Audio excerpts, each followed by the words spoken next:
Hello, hello, hello. So, yeah, I'm playing around a little bit because I got a little bit of time.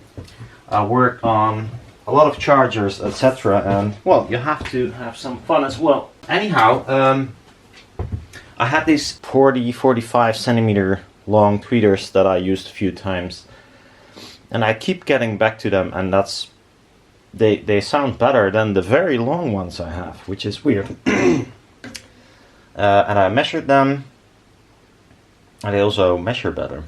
But yeah, the problem I had with these was that the membrane was sometimes close to the magnet, sometimes far away, and it was like a difference of 6 dB between the drivers. Now what I did is I removed all the foam that's in there. So that's this. I can't show you the driver itself. I mean, well, I can, but I'm not gonna open it up. Removed all the foam. So normally the membrane is squished between two foams. Now the problem is that the squishing is not even. So sometimes it squishes more from this side than the membrane ends up in the magnets, or from the other side, the membrane being further away from the magnets. And well, either it resonates or there's a huge difference in output. So I removed all this. I used this foamy stuff, which feels really weird. And this time I did it before when I was testing the long one. I sprayed in glue, or sprayed glue on here. Put the foil or the foam inside the driver like I normally do, and then attach the driver, well, the membrane, to this foam. Now next time I will be adding just double-sided tape to this piece and try to attach it like this, and then I can remove the strip and put down the membrane. Hopefully that works, because I'm not sure if it's still there. Yeah, there's still glue on my fingers the way I did it, which is not very nice. Anyhow, they are within 0.5 dBs now, maybe less even, but so yeah, that works. That's really nice. It makes it much easier. Now we're watching this weird little thing. I had at some point I thought, well, let's look at the Rubanoid thingy. So this is like a really tiny Rubanoid tweeter that really sucks, because I didn't want to order Kapton with a coil on there and do the same. That was the goal, but I thought, you know what, I'll try it first with wire and just some paper. And it's disappointing to me, so I'm probably not gonna pursue it anytime soon. It's 2 pieces of metal laser cut with 2 magnets in there, like these, 40 times 20 times 5. They should be N34, but I doubt it. Anyhow, I modeled it and it should be like 1.2 Tesla or something, which is rather insane. But it might be the choice of metal that it's not getting there. But since I can measure it right now in the magnetic gap, and I'll show you in one of the pieces. So magnet, then sandwich, and then I can put my probe in there, and I reached 0.9 Tesla, which is also quite high. But when I measured this, this is 5 ohm coil, a bit dirty coil winding with my hand. Yeah, and the efficiency is not the way I would like or expect it from such an efficiency. So I might as well not go the Rubanoid route, because I got my old tweeters from, they were standing here somewhere, and they perform way better. So I don't think there is a reason for me, at least, since I'm doing planers mostly, to put more money in this kind of contraption. But anyhow, if someone wants to have 2 of these plates, they're a bit like the linoleum tweeter, which had like piece of metal and then 2 magnets. Same story, except mine is thicker steel. So you can put in more coil or have higher excursion, whatever you want. So yeah, if someone's interested, I got a few. I got for... That's an odd number. Why did I order... Did I order 10? Yeah, apparently that's a weird order. Anyhow, if someone's interested, let me know. Maybe I can send you some. I'm not gonna spend money on it, so that's for sure. I'll probably ask a little bit for it, so I don't have a zillion pieces of metal laying around just costing money. Anyhow, yeah, didn't work for me. Not sure if I'm doing something wrong or my magnets are not the correct rating. And yes, it will short out here and there, but that's in the original design as well. But it is the most efficient way of doing it. And since it's so thick, it's still rather sturdy. So anyhow, tweeters. Yeah, I did some other stuff as well, but it might not be interesting, but I'll show you anyways. Create this power board to make my construction of making chargers a little bit more easy. Pretty fond of that. Ordered wires pre-stripped and tinned because I'm getting sick of, you know, cutting these, whatever. More expensive, but well, a little bit less tedious job for me to do the same all over again gazillion times a day. Look, so there they are. There's not much to show, but at least the distance from the wood, or at least what you can see, to the membrane is the same. Same goes for the magnets to the membrane. I forgot which kind of foil I use because I'm quite liking it, but I'm not sure which aluminium foil I used. I think 15? I don't know. There's a measuring mic here because I measured the SPL. So what I did is I put on a 1K sine wave, measured the voltage on my multimeter until it hits 2.85, measured the resistance of the ribbon, which is 2 ohms,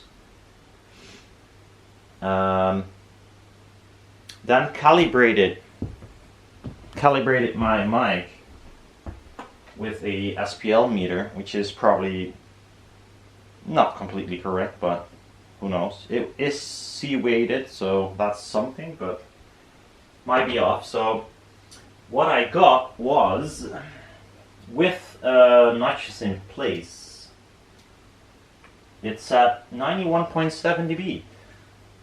That's insane for me, at least.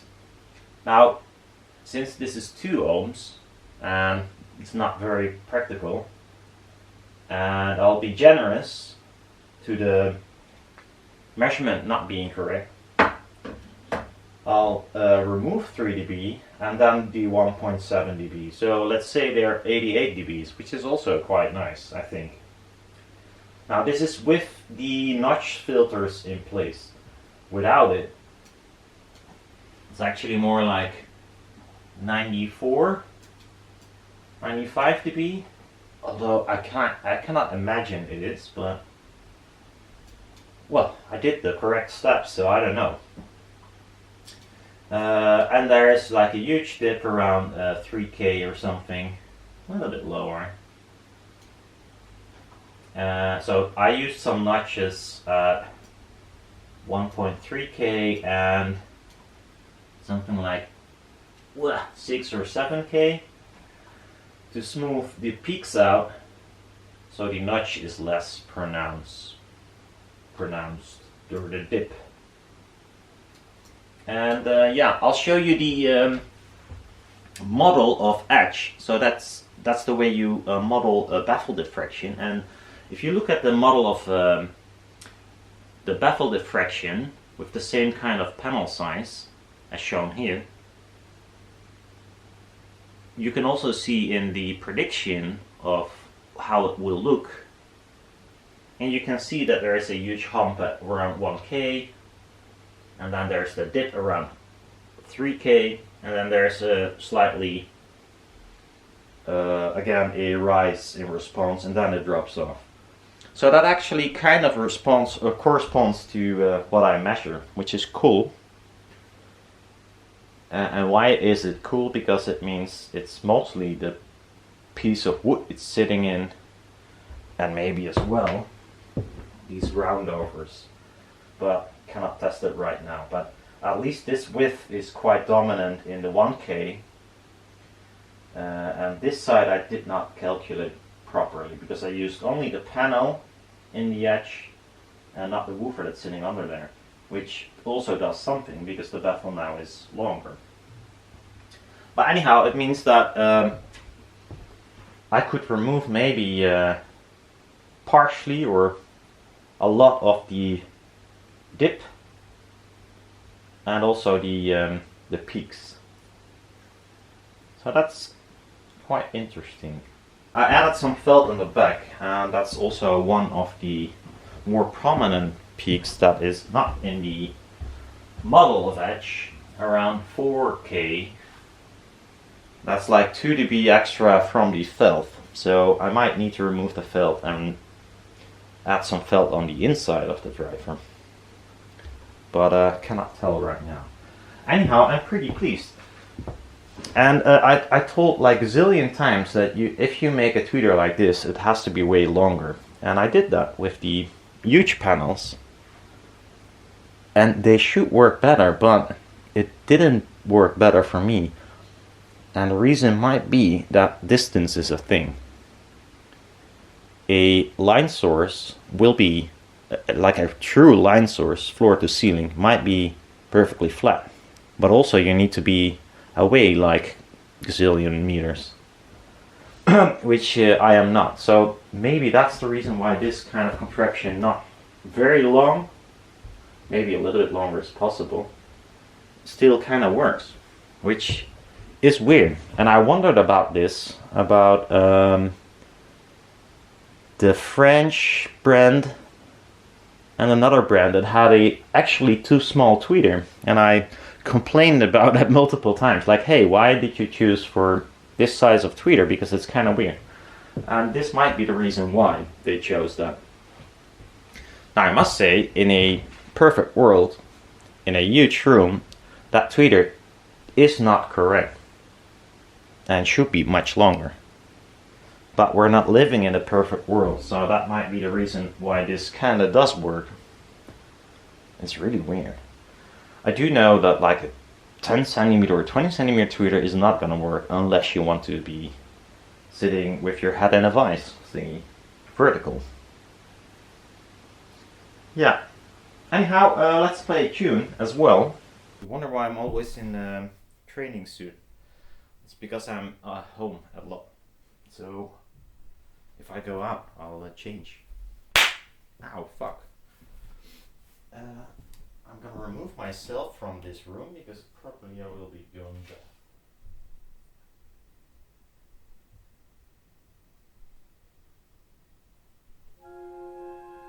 Oh. One thing. Disable the input from the computer because it has a sound to it.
It's recorded very well, but that's where it ends. But we're gonna do something the same, but at least with some vocals, because, yeah. Mama, look at my life. This is a lonely journey. Mama, let's try it another time, 'cause I can't carry on right now.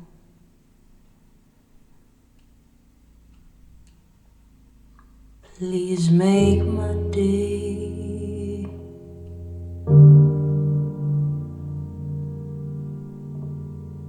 Too much abuse as I see.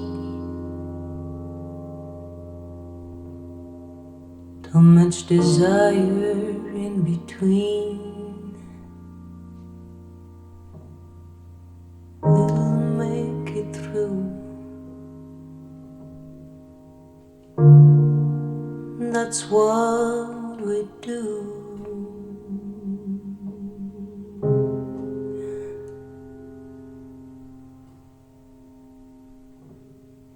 Mama, hear you cry.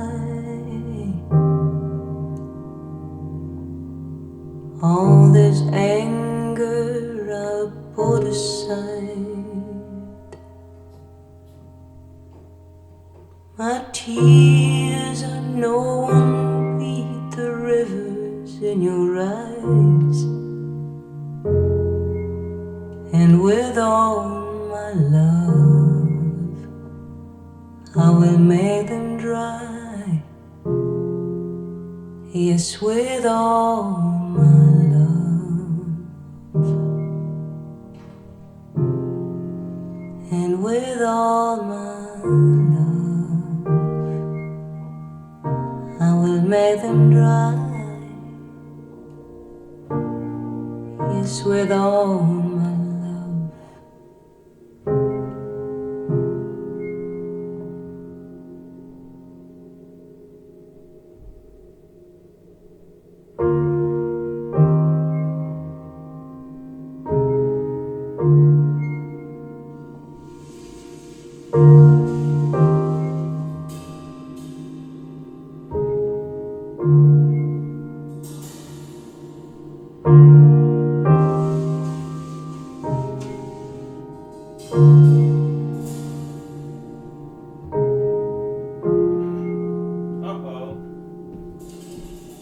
Disable the 51 Epiphany sways and waits. Oh, scream, baby, scream it. Seeds shot toward the sun. Seeds soften in a yellow sound. Riptides build into the waves. Scream it, baby, scream it. Seeds show toward the sun.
long, has a lot of low end, and this poor driver is trying it.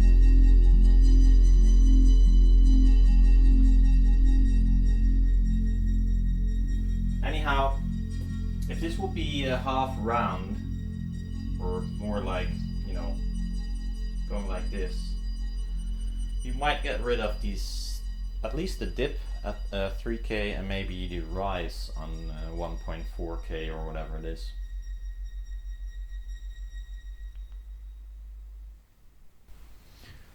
So yeah, so the first two songs I had the notch on the 51 Hertz still there, which is on my couch, which the recorder will not pick up, so it might be light on bass there. I'll see if I can do something about it in the post-production, but it might sound more roomy than it should be. Anyhow, it's more about the mids and tops to begin with, so who cares? Well, I care, but too late now. I'm not gonna redo it because the neighbor's going mad if I do, I think. Anyhow, so this size should not work, but it kind of does work. And I have no clue why. I mean, yeah.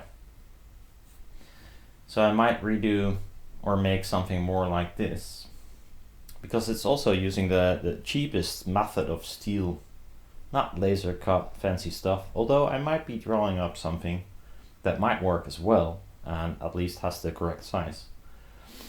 Now it uses just perforated metal plate and it works perfectly fine. So there you go. Sometimes going cheap is good. Oh, one thing. Yeah, so I got this mess here of CNC related stuff. Well, I was given this CNC, but if it was standing in the way, which it actually is because it's standing on my table, and if I would sell it, half of the money is going to the person that gave it to me, and I might be doing that, which feels a bit like, feels not correct, but it is standing in the way because, well, I want to build my own CNC, but there's no room. I cannot do anything. So that's the thing. The thing is working. It has a water-cooled spindle and a well, very simple water pump and a, well, you know, reservoir. So you could change that, but it is working. The only thing might be a problem, or at least for me at least, it depends on what you're machining. I mean, for most things it's not going to be a problem, and that's the way these machines are, and many people are buying them and are happy with them. But there is some, yeah, wiggle in this portion, and it might be these. You can still adjust the bearings to get it a little bit better, I think. But there's not a huge cutting force on this small spindle. I mean, you're not going to machine thick aluminium or steel or whatever. I bet it can mill aluminium. But yeah, I would go for MDF and plastics, to be fair. I did buy new collets for it, so there's a few collets in there as well. So if you're in the Netherlands and you want to have a CNC that's working, and especially really nicely done case, etc., and limit switches on all axes, and homing as well, please let me know, because this, although it's a very sweet machine, it is standing in the way, and I have no room in my house to place it somewhere else. And I am a hoarder, so might need to do something about it. If you're interested, please let me know. Otherwise, I'll put it on the marketplace thingy. But it's nicer to sell it to someone that is, you know, a member of the channel or watches my videos and knows what I'm talking about. This machine. So let me know. See you around. Bye bye.